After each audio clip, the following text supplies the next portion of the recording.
Hi Chetan గారు. నమస్తే madam. Chetan గారు, షుగర్ వ్యాధి ఉన్న ప్రతి ఒక్కరికి నరాల వీక్నెస్ ఉండాల్సిందే అంటారా?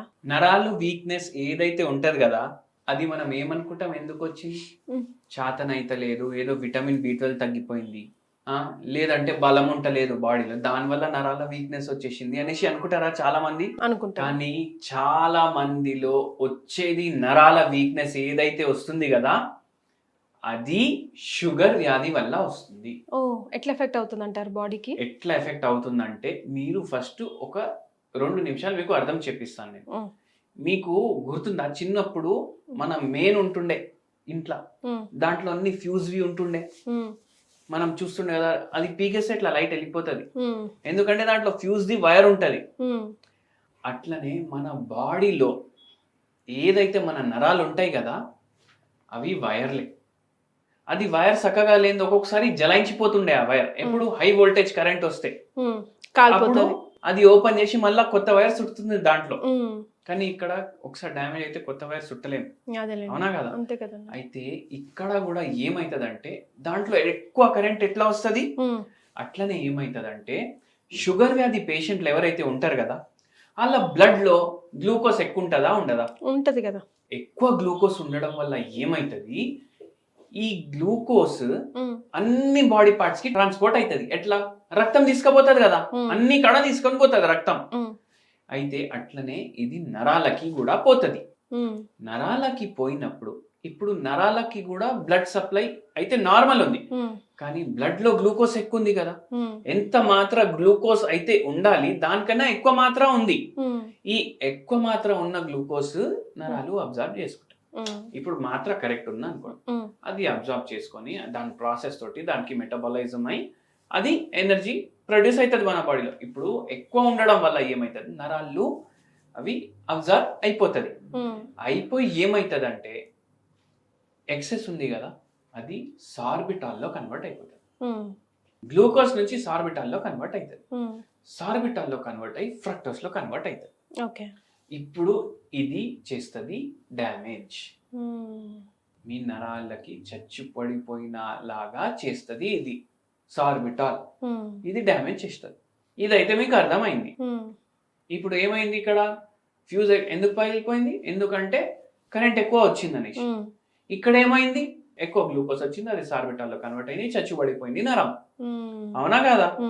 ఇట్లా అయ్యి ఎట్లా వస్తారు పేషెంట్లు, ఇది చేతుల్లో తిమ్మిర్లు వస్తున్నాయి, అరికాల్లో తిమ్మిర్లు వస్తున్నాయి, పిక్కల్లో నొప్పులు వస్తున్నాయి, నాకు నడవనీకి వస్తలేదు డాక్టర్ అనేసి ఎక్కడెక్కడ నుంచో వస్తారు. ఇదే కాకుండా ఇంకోటి కూడా ఉంటది. ఏంటండి? ఏదైతే రక్తం పోతుంది కదా, దాంట్లో గ్లూకోజ్ పెరిగింది కదా, దాంట్లో గ్లూకోజ్ పెరగడం వల్ల చిన్న చిన్న రక్తనాళాలు ఏవైతే ఉంటాయి కదా, అవి డ్యామేజ్ అయిపోతాయి. చిన్న చిన్న రక్తనాళాలు డ్యామేజ్ అయితే అక్కడ గ్లూకోజ్ ఎక్కువ ఉండడం వల్ల, నరాలకు గ్లూకోజ్ ఎక్కువ పోవడం వల్ల, రక్తనాళాలు కూడా డ్యామేజ్ అవ్వడం వల్ల మళ్ళా ఒక్కోసారి రక్తమే చక్కగా పోదు, అప్పుడు కూడా నరాలు డ్యామేజ్ అవుతాయి. ఇవైతే సరే, కానీ మీకు ఒకటి ఆశ్చర్యమైనది నేను చెప్తాను. చాలా మందికి ఒక అలవాటు ఉంటుంది, సిగరెట్ తాగే అలవాటు కాదు, మందు తాగే అలవాటు కాదు, ఎక్కువ స్వీట్లు తినే అలవాటు కాదు. కొందరికి ఏమైపోతుంది అంటే, ఇప్పుడు జర్ర సేపు పని చేయంగానే వాళ్ళకు పాపం నొప్పులు అవుతాయి, అలసిపోతారు, నొప్పులు అవుతాయి, జర తిరగనికి రాదు. ఏం చేస్తారు అప్పుడు, దగ్గరున్న డాక్టర్ దగ్గరికి పోతారు. ఒక 5-6 సార్లు పోతే జర దోస్తానా అయిపోతుంది. పోగానే డాక్టర్ సూది పెట్టు, డాక్టర్ గ్లూకోజ్ పెట్టు. ఇప్పుడు ఇట్లా ఒక పేషెంట్ వచ్చింది మన దగ్గర, వాళ్ళ ఇంటోళ్ళు చెప్తే వింటలేదు, డాక్టర్ చెప్తే వింటలేదు, ఇంజెక్షన్స్ కి అడిక్ట్, సూది ఒకటి, ఇంకోటి గ్లూకోజ్ బాటిల్ ఒకటి. ఇప్పుడు ఇట్లా సైకాలజీ అయిపోతుంది, నేను గ్లూకోజ్ ఎక్కించుకుంటేనే నాకు తగ్గుతుంది. అప్పుడు ఏమైపోతుంది, ఇట్లా లాంగ్ రన్ లో ఏమైతుంది, నరాలు చచ్చిపడిపోతాయి, అవునా కదా? మనకు గ్లూకోజ్ ఏడికెళ్ళి ప్రాసెస్ ఆఫ్ డైజెషన్ ఉంటుంది, తింటున్నాం, అది బాడీలో పోతుంది, బ్రేక్ డౌన్ అవుతుంది, మళ్ళీ అది అబ్జార్ప్షన్ అవుతుంది, అది వేరే. డైరెక్ట్ మనం వీడికెళ్ళి ఎక్కిచ్చేసుకుంటా అలవాటు అయిపోతే ఏమైపోతుంది, అది డిహైడ్రేషన్ అయినప్పుడు, ఏమైనా ఫీవర్ అయినప్పుడు, ఇన్ఫెక్షన్ అయినప్పుడు, నిజంగా అవసరం ఉంటే అయినప్పుడు అదే. అవునా కాదా? కానీ ఏమైపోతుంది, అయితే డాక్టర్లే చెప్తున్నారు చేపించుకోకండి అమ్మా అంటే, ఎవరినో పట్టడం, ఎవరో ఇట్లా తెలుసు, అదే తెలిసిన వాళ్ళు ఎవరో హాస్పిటల్లో కొన్ని రోజులు, ఒక 15 రోజులు పనిచేసిన అట్లాంటి వాళ్ళని పట్టడం, వాళ్ళకి ఇంటికి పిలిపించుకోవడం, గుచ్చిపించుకోవడం, ఇది అలవాటు చేసుకున్నారు. ఏమైంది, నరాల నొప్పి పెరుక్కుంటా పోయింది.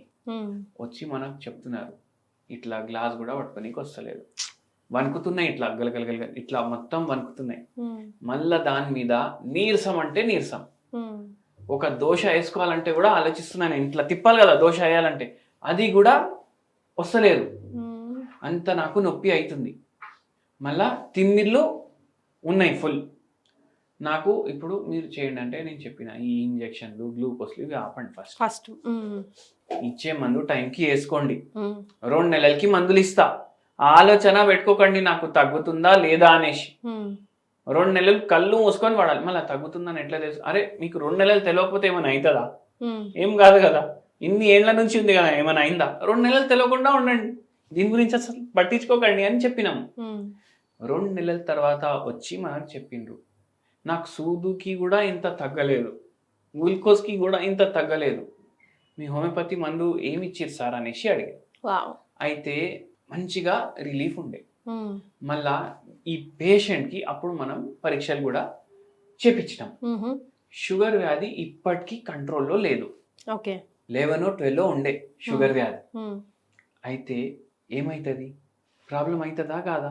ఇంత షుగర్ ఎక్కువ, మనం ఇప్పుడే చెప్పినాం షుగర్ వ్యాధి వల్ల నరాలు డ్యామేజ్ అవుతాయి అనేసి. అది నరాలకి ఆగదు, కిడ్నీ డ్యామేజ్ అవుతుంది, లివర్ డ్యామేజ్ అవుతుంది, బ్రెయిన్ కూడా డ్యామేజ్ అవుతుంది. మీరు ఒకటి గమనించారా, షుగర్ వ్యాధి పేషెంట్లకు మతి మార్పు కూడా వస్తుంది. అవునండి. ఎందుకు వస్తుంది మతి మార్పు? అన్నిటికన్నా పెద్ద నరం మన బ్రెయిన్. హైపర్ గ్లైసిమియా అయింది అనుకోండి, ఇప్పుడు నరాలకు సార్బిటాల్ ఎట్లా డ్యామేజ్ చేస్తుంది, నరాలు ఇట్లా సన్నగా పెద్దగా ఉంటాయి, బ్రెయిన్ అయితే ఇంత పెద్దది కదా, అన్నిటికన్నా దొడ్డుగా ఉన్న నరం ఇది. అక్కడికి కూడా గ్లూకోజ్ ఎక్కువ ఉన్న బ్లడ్ పోతుంది కదా, అప్పుడు ఇక్కడ ఉన్న నరం కూడా డ్యామేజ్ అవుతుంది కదా. మళ్ళా తర్వాత ఇంకోటి కూడా చెప్తాను నేను, ఇంకో దాంట్లో కూడా నరాలు ఎట్లా డ్యామేజ్ అవుతాయి. ఏమవుతుంది అంటే, మనకు లాంగ్ టర్మ్ మనం ఇన్సులిన్ వాడుతున్నాం అనుకోండి, ఇన్సులిన్ బై ఛాన్స్ ఏం చేస్తారంటే వాళ్ళకు మానిటర్ చేయడానికి రాదు, మేనేజ్ చేయడానికి రాదు ఇన్సులిన్, బై మిస్టేక్ ఒక్కొక్కసారి ఎక్కువ తీసుకోవడం, సడన్ గా గ్లూకోజ్ లెవెల్ పడిపోవడం. అందుకే మీరు చూడండి, ఈ ఇన్సులిన్ డిపెండెంట్ ఎవరైతే ఉంటారో షుగర్ వ్యాధి, చాక్లెట్లు బిస్కెట్లు పెట్టుకుంటారు జేబులో, సడన్ గా పడిందంటే తీసుకోవడానికి.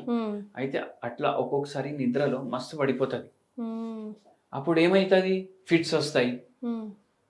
మళ్ళా దాని తర్వాత వీళ్ళకు మతి మార్పు దానివల్ల ఇంకా ఎక్కువైపోతుంది, ఇంకా బేహోష్ అయిపోతారు, అరే నేను ఎక్కడున్నా అనేసి లేస్తారు. అయితే అట్లా అయిపోతుంది వాళ్ళది కథ.